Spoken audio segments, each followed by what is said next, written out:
परसों रात जब पूरा देश सो रहा था तब ईरान ने कतर की रास लफान इंडस्ट्रियल सिटी पर सबसे बड़ा हमला किया है, जो दुनिया का सबसे बड़ा LNG प्लांट है। उस पर मिसाइल अटैक किया गया है। LNG मतलब लिक्विफाइड नेचुरल गैस, जिसे 14 साल में बनाया गया था। ये वही जगह है जहां से पूरी दुनिया को गैस सप्लाई होती है। अब इस प्लांट पर मिसाइल अटैक होना मतलब पूरी दुनिया में गैस सप्लाई कम हो जाएगी और ऑटोमेटिकली गैस के रेट बढ़ जाएंगे। सबसे ज्यादा असर इसका भारत पर होगा, क्योंकि भारत सबसे ज्यादा गैस कतर से लेता है। करीब 47% गैस भारत में कतर से ही आती है। पूरी दुनिया पर इसका असर पड़ने वाला है। ईरान जो अभी तक इंतकाम की आग में जल रहा था, उसने ये दिखा दिया है कि गुस्से में वो कितना ज्यादा खतरनाक हो सकता है। ईरान ने अब इस युद्ध को 10 गुना ज्यादा खींच दिया है। लेकिन सवाल ये है कि क्या ये थर्ड वर्ल्ड वॉर की शुरुआत होने के संकेत हैं? और अगर यह शुरू भी हो जाए तो आप इससे कैसे बचेंगे? आइए जानते हैं। सोचिए, अगर आपके शहर पर न्यूक्लियर अटैक हो जाए तो आप क्या करेंगे? बस एक पल और सब कुछ खत्म। आपका घर, माँ बाप, पत्नी, आपके बच्चे सब एक सेकंड में राख बन सकते हैं। लेकिन सवाल है, क्या बाकी आप कुछ कर सकते थे अपने परिवार को बचाने के लिए?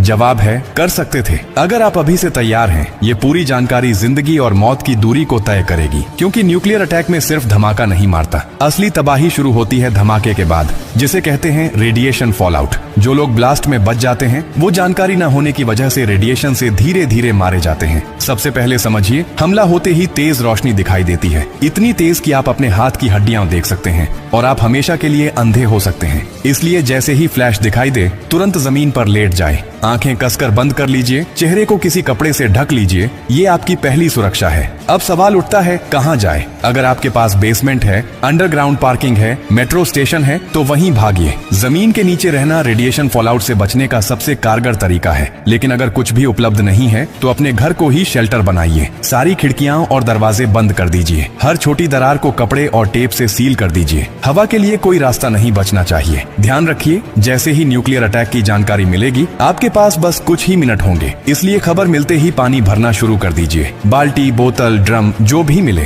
क्योंकि न्यूक्लियर अटैक के बाद पानी में रेडिएशन मिल सकता है। छत की टंकी या नल का पानी बिल्कुल मत पीजिए। सिर्फ पहले से स्टोर किया हुआ पानी ही आपकी जिंदगी बचाएगा। खाने के लिए packed food, dry fruit, biscuit जैसे रेडी टू ईट आइटम रखें। ऐसा खाना जो बिना पकाए खाया जा सके और लंबे समय तक सुरक्षित रहे। अगर आप बाहर थे और रेडिएशन के संपर्क में आ गए तो घर आते ही कपड़े उतार कर एक पॉलीथीन में सील करके रख दीजिए और खुद को स्टोर किए हुए पानी से अच्छी तरह धोइए। ध्यान रहे, नल या टंकी का पानी इस्तेमाल नहीं करना है। न्यूक्लियर अटैक के बाद पहले 24 घंटे सबसे ज्यादा खतरनाक होते हैं। इन 24 घंटों में बाहर जाना मतलब मौत को न्योता देना है। कम से कम 72 घंटे अपने शेल्टर से बाहर न निकलें। अगर सरकार से निर्देश मिले तो उन्हें जरूर मानें। अगर कोई सूचना न मिले तो भी 3 दिन तक घर से बाहर नहीं निकलना है। ये 3 दिन आपकी जिंदगी और मौत तय करेंगे। और एक बात और, न्यूक्लियर अटैक के बाद EMP यानी इलेक्ट्रोमैग्नेटिक पल्स उठती है, जो आपके फोन, लैपटॉप, टीवी, वाईफाई जैसे इलेक्ट्रॉनिक आइटम को पूरी तरह खराब कर सकती है। इसलिए एक पुराना एंड्रॉइड फोन, पावर बैंक और वॉकी टॉकी को एल्यूमिनियम फॉइल में लपेटकर स्टील के बॉक्स में रखें।